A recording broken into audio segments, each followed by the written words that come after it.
when working with you, you did a live public workshop with my clients a few weeks back, and what I was struck by again.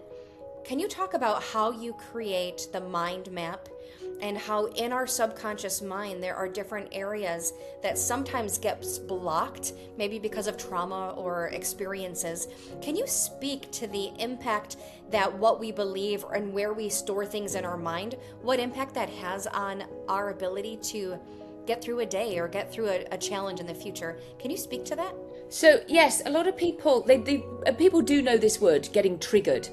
Okay, people do know that word. I actually call it, it's like a big blob of poo that sticks on. I know, I do.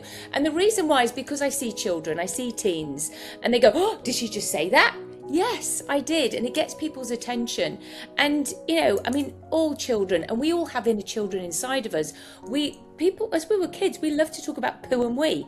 So, I just get straight to the basics because I want people to go, "Oh, okay." They're alert and they're ready to listen to me.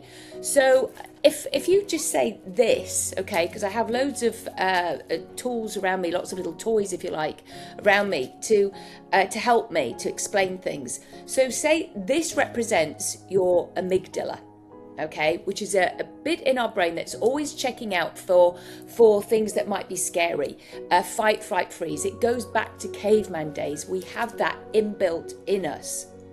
And it's good that we have that, okay, because it protects us. And this is always looking after us. So I always encourage people to say, "Thank you, brain." Now, when something horrible and scary happens, okay, we are all, and we're trapped, and it's always when we're trapped, our amygdala is wide open. And at that point, that thing that isn't very nice sticks on there. Okay, and as I say, it's meant to be called an receptor, sticks on there, and then it stays there. And so that's the time we get triggered. So if we smell the same thing or the same people, if you like, the same area, a similar thing happens, we will react. And sadly, a lot of people will stay there, if you like, and that is hypervigilant. And many people understand that. They can't get to sleep. They're constantly on the lookout for danger. And it's because they're in distress. And distress is a very unhelpful place to be. And people can die from stress, too much stress. There is good stress. We're meant to have some stress, but then there is the bad stress. And that is what I help people with. And they might not even be able to identify what that thing is. I help people do that with other diagrams that I draw. And again, going through various scenarios. And they go, "Oh, yes, I remember." And there is usually an initial one.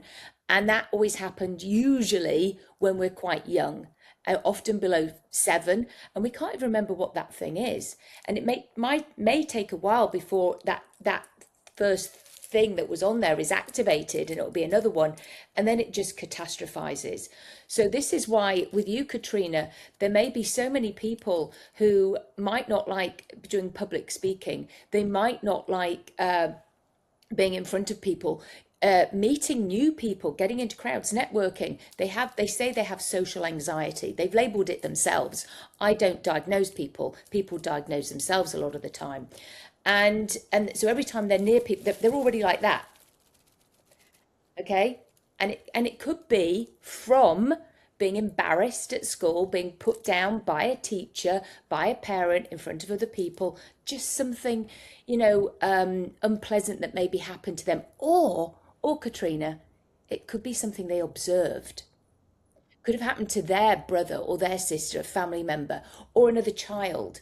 And they thought, "Oh, I don't want that happening to me." And they too actually, took that in, and it became a problem for them. Which is why television, it's like real or imagined. People can take on these awful things, whether it did happen real or it was they could imagine it happening to them because they've seen these catastrophes on television, and it has gone on there. And that is why we get so many people who have and they have labeled themselves with anxiety. And believe me, there is real anxiety. People can feel it. I've had panic attacks myself, so I don't want to diminish that. However, you can help those horrible things naturally, easily, and effortlessly with, and yes, I do hypnosis. With hypnosis, again, Katrina, it's a natural phenomenon that everybody goes into every day anyway. So it's the power of their own mind. So I, if you like, dehypnotize people from that negative imagined thing, or real or imagined. I help them with that, and so that they can go on about their life in a normal way. Instead of going like that, they just go, okay, and carry on. So yes, did that answer your question? Absolutely.